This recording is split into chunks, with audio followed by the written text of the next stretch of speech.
আসসালামু আলাইকুম ভিউয়ার্স, সবুজ বাংলা নতুন আরেকটি ভিডিওতে সবাইকে স্বাগতম। পুরো ভিডিও থাকছে বিভিন্ন রকমের তথ্য, আপনারা ভিডিওটি না টেনে সম্পূর্ণ ভিডিওটি দেখবেন। তো আমি ক্যাকটাসের যে আমার সবুজ বাংলা ক্যাকটাসের যে সাম্রাজ্য, ক্যাকটাসের যে ভ্যারাইটি, সব ভ্যারাইটি ইনশাআল্লাহ দেখানোর চেষ্টা করব। তো আমি এখানে আমার ক্যাকটাসের ফার্মের মধ্যে প্রথম যে শেড, এই শেডটি দেখানোর চেষ্টা করছি। তো আপনারা এখানে দেখতেই পাচ্ছেন মাইরোস্টিগমা ক্যাকটাস, ভেরিগেটেড জিমনো এবং আরও অন্যান্য যে ভ্যারাইটি এখানে অ্যাস্ট্রো ক্যাকটাস, অ্যাস্ট্রো সুপার কাবুতো, লবিভিয়ার কিছু ভ্যারাইটি সহ বেশ কিছু ভ্যারাইটি। তো আমি এখন সেকেন্ড যে টেবিল সেটাতে আমি চলে আসলাম। এখানে ওল্ড ম্যান ক্যাকটাস, ক্রিস্টেড এবং এখানে জিমনো ক্যাকটাস, লবিভিয়ার কিছু ভ্যারাইটি ক্যাকটাস।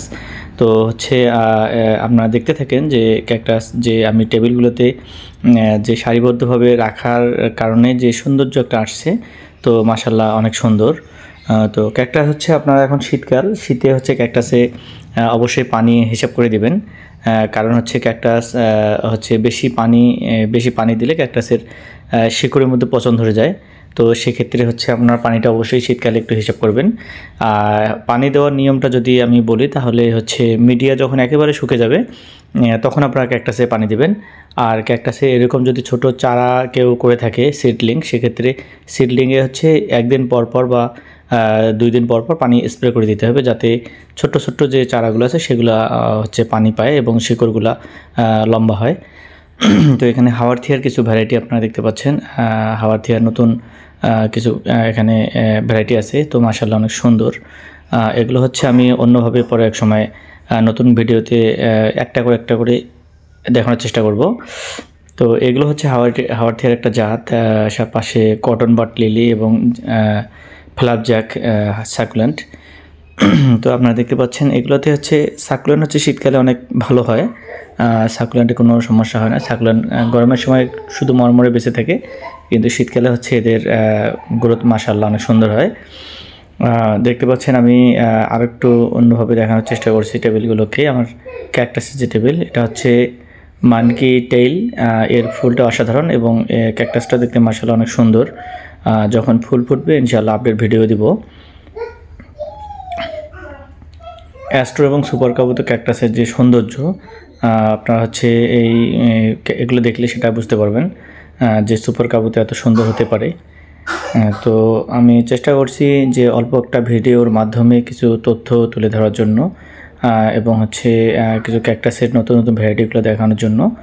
তো এগুলো নতুন পটিং করা, এগুলো অ্যাস্ট্রো ক্যাকটাস এবং এখানে ভেরিগেটেড জিমনো ক্যাকটাস। তো এগুলো শীতে যদিও পটিং করা ঠিক না, তো আমার শেডে তাপমাত্রা থাকার কারণে আমি শীতকালে এটিকে পটিং করে দিয়েছি। এগুলো নতুন পটিং করা, এগুলো এরপরে আমি টেবিলে উঠাবো। দেখতে পাচ্ছেন এগুলো ভেরিগেটেড জিমনো এবং অন্যান্য কিছু ভ্যারাইটি একসঙ্গে আছে।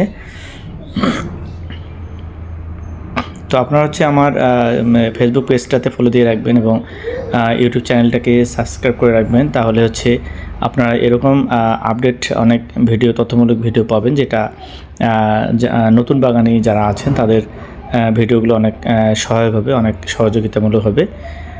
তো এগুলো হরিস্টি, টিরেক্স, বিভিন্ন অঞ্জুকা, বিভিন্ন রকমের কিছু ভ্যারাইটি।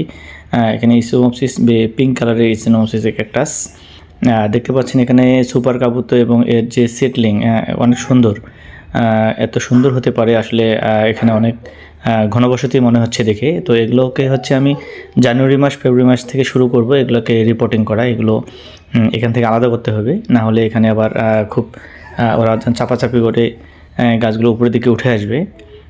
তো হাওয়ার থিয়ার কিছু ভ্যারাইটি আমি দেখার চেষ্টা করছি। তো আজকের ভিডিওতে আপনারা এই ভ্যারাইটিগুলো দেখে কীরকম লাগছে এবং সামনের যে ভিডিওগুলো আমি ইনশাল্লাহ এটার উপর নির্ভর করে দেখাবো। দেখতে পাচ্ছেন এখানে হাওয়ার থিয়ার বেশ কিছু